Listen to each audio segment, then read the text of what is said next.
BBA, BCA, BCom computer కోర్సులో 100% placement లభించే ఏకైక డిగ్రీ కాలేజ్ కూకట్పల్లిలోని i3 డిగ్రీ కాలేజ్ 83672152. నమస్తే రమగారు. నమస్తే జయ.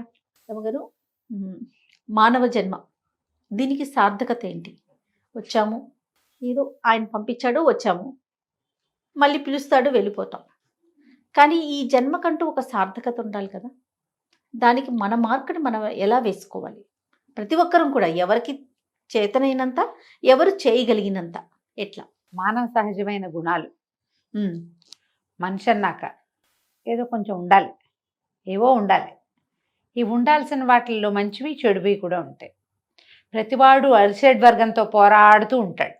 కామక్రోధ లోభమోహ మదమాత్సర్యాలతోటి పోరాడుతూనే ఉంటాడు. మనిషి పుట్టిన దగ్గర నుంచి చచ్చేదాకా వీటితో పోరాటమే. ఈ పోరాటంలో గెలుపొందుతూ తమవైన కొన్ని సుగుణాలని బాగా ప్రభావవంతంగా వాటిని ముందుకు తీసుకెళ్ళి తమ ముద్రని తమ చుట్టూతా ఉన్న సమాజం మీద వేయగలిగిన వాళ్ళు జీవన సాఫల్యం లభిస్తుంది. జీవితానికి సార్థకత అది. ఈ ముద్రలో చెడు ముద్ర, మంచి ముద్ర రెండు ఉంటాయి. ఆ ముద్ర తెల్లటిది, పారదర్శకమైనది, ఎల్లప్పటికీ గుర్తుపెట్టుకోదగిందా, ఎల్లప్పుడూ మనని మంచిగానే తలుచుకునేలాగా చేయగలుగుతుందా, లేకపోతే అది నల్లటి ముద్ర, చెరిపినా చెరగదు, ఎన్నాళ్ళైనా వాళ్ళు మనకు శాపనార్థాలు పెడుతూనే ఉంటుంది మన చుట్టూతా ఉన్న సమాజం. చచ్చాడు కానీ లేకపోతే నా చేతిలో చచ్చేవాడు, ఇలాంటి మాటలు అంటారు. మనం అది చేస్తామా, ఇది చేస్తామా, ఇది మనం ఆలోచించుకోవాలి. ఇదేంటంటే రోజువారీ నేను నా ముద్రని సమాజం మీద వేయాలి, నేను వెళ్ళిపోయా కూడా నా పేరు మంచిగా తలుచుకోవాలి, నేను ఎప్పటికీ నా కీర్తి చంద్రికలు విశ్వవ్యాప్తంగా ఉండాలి, ఇవన్నీ ఆలోచించం జయ. మనం ఎలా మనని భగవంతుడు పంపించాడు, భగవంతుడు పిలుచుకుంటాడు అనే విషయాన్ని గ్రహించకుండా మన నాటకం మనం ఆడుకుంటూ పోతాం.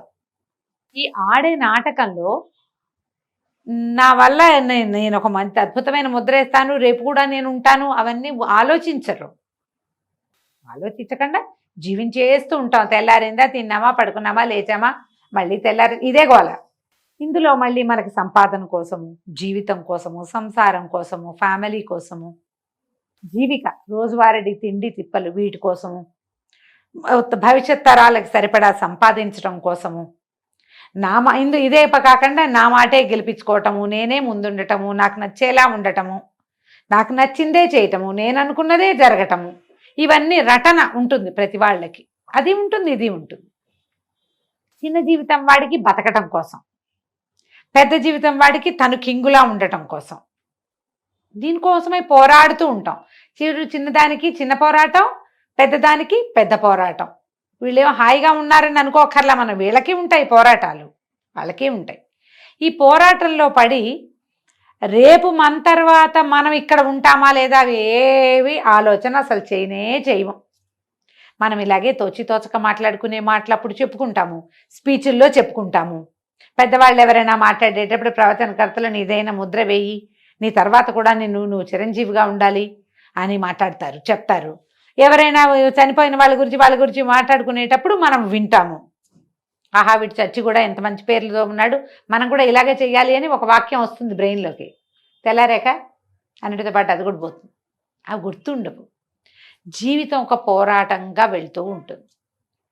దీంట్లో నువ్వు సరైన పని చేస్తే నీ ముద్ర ఆటోమేటిక్గా ఉంటుంది. ఏమిటి ఆ సరైన పని? ఒకటి, కళలు అవి ఉంటే, లలిత కళలు, ఫైన్ ఆర్ట్స్, వాట్లల్లో బాగా ముందుకెళ్ళటం. వీళ్ళు ఉండిపోతారు. రససిద్ధులైన కవీశ్వరులు వాళ్ళకి యశక్కాయాలకి ఎటువంటిది భర్తృగారు చెప్పారు, నాస్తి తేషాం యశక్కాయే జరామరణజం భయం అని. జయంతి తే సుకృతినో రససిద్ధాః కవీశ్వరాః నాస్తి తేషాం యశక్కాయే జరామరణజం భయం అని.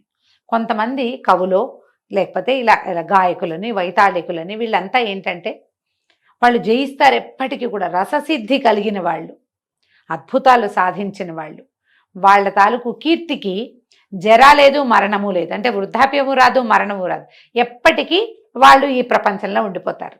బాలసుబ్రహ్మణ్యం గారు 2 సంవత్సరాల క్రితం గతించారు. ఆయన కంఠం చెవిన పడని రోజుందా మనకి? ఘంటసాల గారు ఎప్పుడో 25-30 సంవత్సరాల క్రితం గతించారు. ఆయన్ని తలుచుకోకుండా ఉంటున్నామా మనం? ఇప్పుడు వాళ్ళంతా అట్లా తమ రంగంలో తమదైన ముద్ర సాధించి ఉంచారు.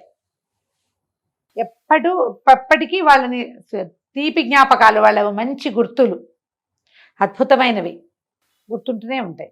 ఈ రససిద్ధులైన వాళ్లే కాకుండా టీచర్లు, మనలాగా మాట్లాడేవాళ్ళు, ప్రవచనకర్తలు, గురువులు, వీళ్ళందరూ కూడా ఎల్లప్పటికీ గుర్తుంటూనే ఉంటారు. వాళ్ళ దాంట్లో వాళ్ళు ముద్ర వేస్తారు. ఒక ఆఫీస్లో పనిచేస్తున్నాం, మంచి పేరు తెచ్చుకుంటాం. ఇదివరకు ఒక ఆయన ఉండేవారు, ఆయన చాలా బాగా చేసేవారు అంటారు, ఆయన వెళ్ళిపోయినా కూడా. అవును కదా, మా తాత చాలా మంచివాడు, మాకు అందరికీ అన్ని ఏర్పరిచి పెట్టాడు అని చెప్పుకుంటాం. ఫ్యామిలీలో కూడా మన ముద్రలు ఉంచుకోగలుగుతాం. ఇప్పుడు ప్రతి వాళ్ళు రససిద్ధులే కాలేకపోతాం, కానీ మనమున్న సమాజంలో మనని తిట్టి చీదరించుకుని అసహించుకుని మన పేరు పెట్టుకోవటానికి కూడా ఇష్టం లేని స్థితులు కల్పించుకోకూడదు.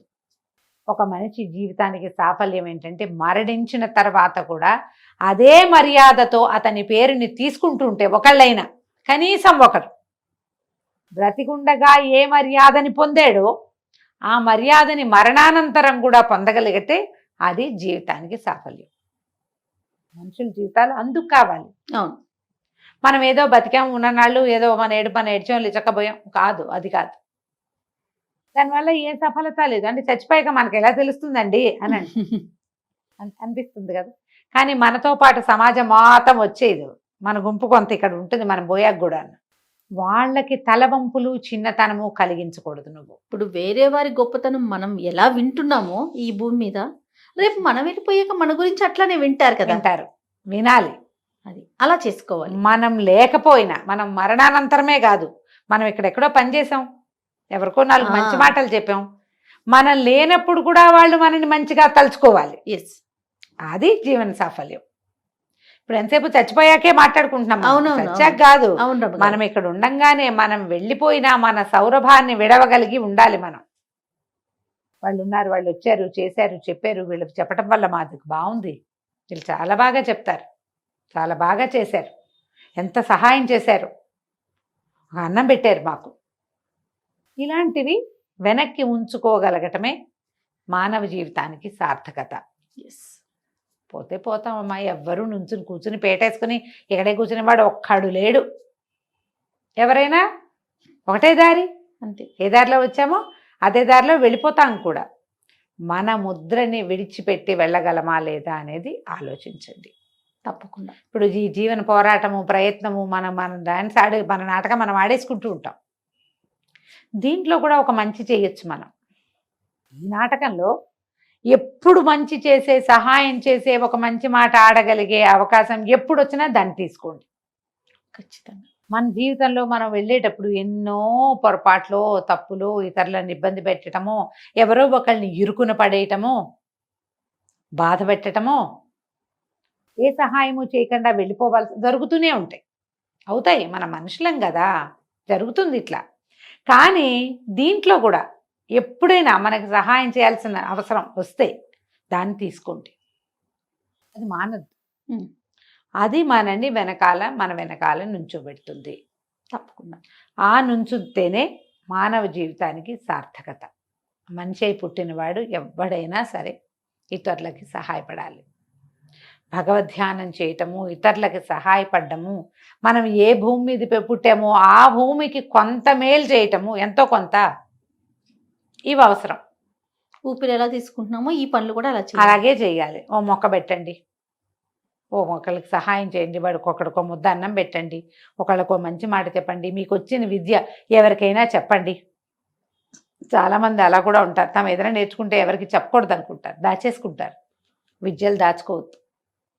మానవ జీవితానికి సాఫల్యం ఎప్పుడంటే మనం ఇతరులకి నేర్పగలిగినప్పుడే. మనం అట్లా దాచేసుకుంటే మనకి పురాణాలు అవి వచ్చేవా? అదే కదా, ఇప్పుడు వచ్చింది ప్రింటు, ఇదివరకు ప్రింట్లేవి. ఈ మంచి మాటలన్నీ, ఈ భగవద్గీత, ఈ భాగవతం, ఈ అష్టాదశ పురాణాలు, ఈ సాంఖ్యయోగాలు, ఇవన్నీ ఎక్కడి నుంచి వచ్చినాయి? ఉపనిషత్తులని, వేదాలని ముందు నుంచి వాళ్ళు తర్వాత తరాలకు అందించుకుంటూ పోయారు కాబట్టి వచ్చినాయి. అలా మనం ఏదైనా ఒక మంచి విషయం, మంచి తెలిసి ఇతరులకి అందించండి, అప్పుడు కూడా మానవ జీవితానికి సార్థకత లభిస్తుంది.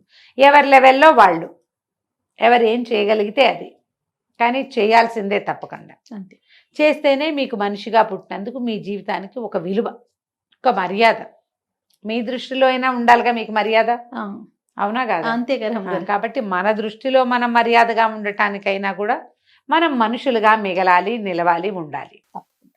నమస్తే అండి. నమస్తే చెప్పు.